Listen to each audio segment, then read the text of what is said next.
Fahasalamanao. Fahasalamaka. Fahasalamantsika. Soa i Madagasikara.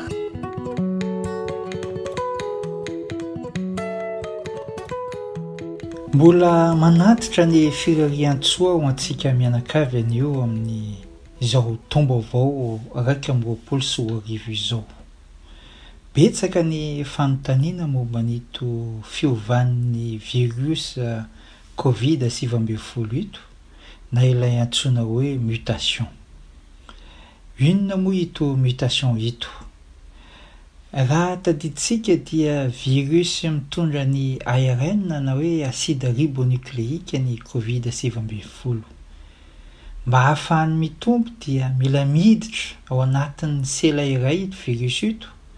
Amin'izay fotoana izay dia mampiasa ireo enzyme ao anatin'ito sela ito mba hamorona ny virus kely be dia be izy. Amin'izay ny fomba fitombony. Mandritra ny fitomboany ao anatin'ito sela ito dia mety misy diso ny famakiana ireo ARN ny virus na koa ny ADN izay azo avy amin'izany. Amin'izay fotoana izay dia mety ho maty ilay virus, mety miha malefaka ilay virus na koa miha mahery vaika. Izay ilay antsointsika hoe mutation. Misy fiovany kely ny ARN ilay virus Covid 19 ka mety miova ihany koa ny fisehoan'ilay aretina.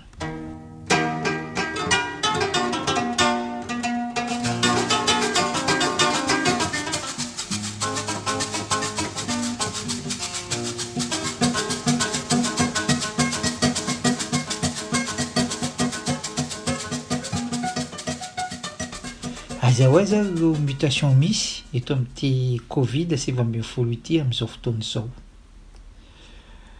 Amin'izao andro itenenantsika izao dia mampolony eo ny mutation Covid 19 izay voatily. Ary roa amin'ireo no resantsika androany satria inampitombo na koa miha mahery vaika ilay Covid 19. Ny voalohany dia ny Covid 19 mitondra ny mutation E484K. Ito mutation ito dia hita tany Afrika Atsimo, tany Japana ary tany Brésil tamin'ny voalohany. Marina fa tsy io akory lalaizana hoe mutation britannique. Ny virus Covid 19 mitondra nito mutation E484K ito dia tsy hitan'ireo sela fotsy izay miaro ny vatantsika. Amin'izay fotoana izay dia mety miha mahery vaika ilay aretina. Ary ny tena manahirana dia tsy fantatra hoe ilay vaksiny vokarin'ny Pfizer-BioNTech ve afaka miaro antsika amin'ity mutation ity satria tsy nisy fikarohana manokana momba an'io mutation io amin'ity vaksiny ity. Noho izany, tsy fantatra hoe manan-kery ve ity vaksiny ity. Marina fa eo amin'ny 20 isan-jaton'ny virus E484K no hita tany Brésil.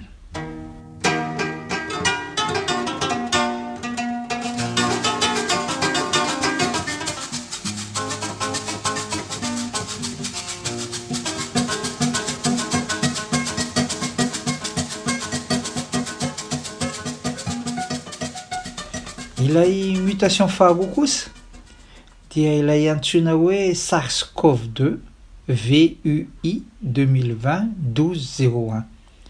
Ilay VUI dia hoe variant under investigation, izany hoe variant en cours d'investigation. Io ilay mutation antsointsika hoe britannique. Ito karazany raha ito dia araka ny anarany dia mbola eo andalam-pikarohana ny momba azy. Ny zava-misy dia tsy hoe miha mahery vaika akory ilay virus Covid 19 fa saingy mifindra haingana izy. Izay ny hatahorana amin'ito mutation ito. Ny momba azy dia misy fiovana eo amin'ilay antsoina hoe protéine spike izay ifikiran'ny virus hiditra ao anaty sela iray. Hany ka miakatra ny tahan'ny famindrany eo amin'ny 50 ka hatramin'ny 70 isan-jato eo.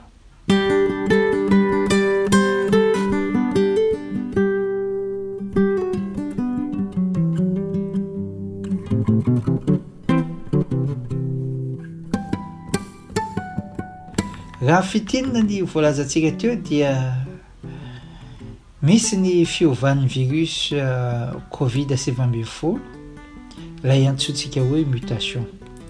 Anankiroa amin'ireo mutation ireo no misongadina ankehitriny dia ny E484K sy ny VUI 2020-12-01. Ilay voalohany E484K dia mahery vaika ary efa nianaka tany Afrika Atsimo sy Brésil izany. Ilay faharoa kosa ilay antsoina hoe variant britannique dia vao manomboka amin'izao ny momba n'ito virus ito. Marihana fa ireo vaksiny izay misy ankehitriny dia tsy nosedraina tamin'ireo virus muté ireo. Koa mamerina itona hoe aleo misoroka satria tsy afaka mitsabo. Sasao matetika ny tanana, ajao ny fifanelanelanana 2 metatra farafahakeliny ary ajanony ny fivorivoriana. Mirary soa. Fahasalamaka. Fahasalamatsika. Soa i Madagasikara.